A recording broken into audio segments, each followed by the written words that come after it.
Hello everybody les amis, salut, c'est Sébastien sur Actualia on YouTube et www.actualia.fr. Alors aujourd'hui, enfin, la tant attendue Linux Mint 21.2 bêta est maintenant disponible en téléchargement avec Cinnamon 5.8. Attention, c'est la 21.2 bêta qui, d'ici la fin du mois de juin, début juillet normalement, eh bien, devrait remplacer la 21.1.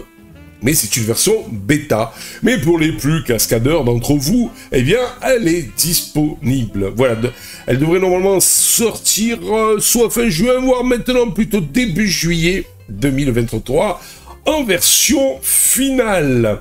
Alors, la version bêta de la prochaine distribution Linux Mint 21.2 sous le nom de code de Victoria a été téléchargée aujourd'hui sur les serveurs principaux et les miroirs officiels pour les utilisateurs aventureux, cascadeurs qui souhaitent voir un petit peu un aperçu des nouveautés de la prochaine version de Linux Mint.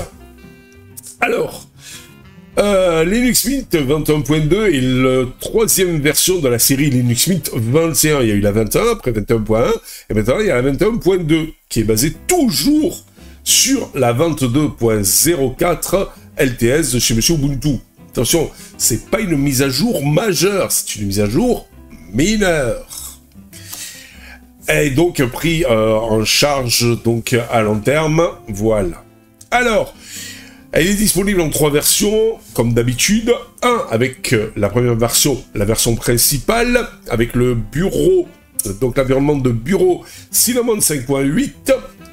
La deuxième version avec XFCE 4.18. Et pour les ordinateurs un peu plus modestes, et la Mate 1.26 pour c'est entre les deux. Alors, bien sûr, c'est l'édition Cinnamon qui reste le produit leader et qui apportera les plus gros changements et les nouveautés les plus intéressantes. Les deux autres sont des dérivés, sont des versions prévues vraiment pour les PC plus modestes. Mais le produit phare, le DE, codé par Monsieur Linux Mint, c'est bien sûr Cinnamon. Alors, parmi les quelques nouveautés qui vont arriver avec cette version mineure de Linux Mint, il y aura la prise en charge des gestes, du pavé tactile et de l'écran tactile. Ah, ça y est, enfin, Cinnamon va bien gérer tout ce qui est tactile. Un paramètre global de mode sombre pour la prise en charge des applications GT4 Libalwaita, la prise en charge du portail de bureau XDG pour fournir aux utilisateurs une meilleure compatibilité avec les applications Flatpak et la prise en charge des couleurs d'accentuation. Vous savez, comme chez Monsieur Apple, vous pouvez dire je veux une dominance bleu, rouge, vert et tout ce qui s'ensuit. Voilà, c'est ça. Donc en fait, la prise en charge des couleurs d'accentuation, sachant que même si Ubuntu l'a en version native sur sa Ubuntu, sur GNOME, vous aurez ça en natif que sur la GNOME 45 et pas sur la version actuelle si vous êtes sur une distribution avec du GNOME pur. Ubuntu l'a déjà lui mis en natif sur sa distribution, Ubuntu GNOME, pas la LTS je suppose, mais la toute dernière, c'est-à-dire la 23.04 à l'heure actuelle où je vous parle. Revenons à nos moutons, revenons à Mint. Alors, vous aurez un gestionnaire de fichiers Nemo plus rapide avec un nouveau dossier icône, ainsi que des infobulles et des notifications remaniées. Ça pas colle tout ça. Linux Mint 21.2 va apporter aussi un gestionnaire de connexion amélioré, avec une meilleure navigation au clavier, la prise en charge des sessions, enfin la prise en charge des sessions Wayland, oui, parce que Linux Mint n'était que sur X11 jusqu'à présent. La prise en charge des badges LXQT Padmelan et une disposition configurable pour le clavier à l'écran intégré.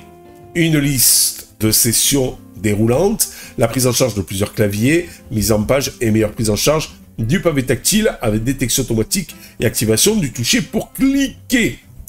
Vous aurez aussi, côté fichier, la prise en charge complète des images, des fichiers donc d'images, de photos HEIF et AVIF, de plus en plus présents sur Internet, surtout pour les AVIF, qui seront donc disponibles dans la prochaine version de Linux Mint, qui mettra également aussi une mise à jour sur l'application de visualisation de documents X-Raider conçue en interne pour prendre correctement en charge les documents Adobe Illustrator et les images Pix avec aussi remaniement sur Gthumb, donc la visionneuse d'images.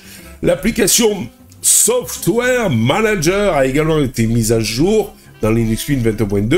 Elle a reçu une actualisation de l'interface utilisateur, de meilleurs algorithmes de notification tri et une liste de packages optimisés. De plus, l'application Warpinator, vous voyez, rappelez cette application qui vous permet de envoyer des fichiers d'un PC à un autre et même d'un téléphone Android à un PC et vice versa, eh bien, a reçu la prise en charge des technologies LangDoc et Bubble Wrap pour implémenter l'isolation des dossiers.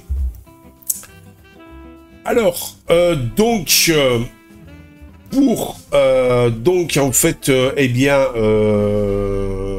télécharger bien sûr cette ISO, vous aurez le lien en dessous dans le descriptif de la vidéo. Je vous rappelle, seulement si vous êtes cascadeur, parce que elle n'est pas, même si chez Mint, généralement les bêtas sont assez stables, ce n'est pas encore la version finale qui sortira fin de ce mois, mais plutôt début du mois de juillet. Ils ont pris un petit peu de retard. Voilà. Allez, je vous dis ciao pour une prochaine vidéo. Au week-end sur Actualia. Bye bye. Si vous avez aimé cette vidéo, abonnez-vous, mettez un pouce en l'air, et partagez cette vidéo, merci, cela fait toujours plaisir.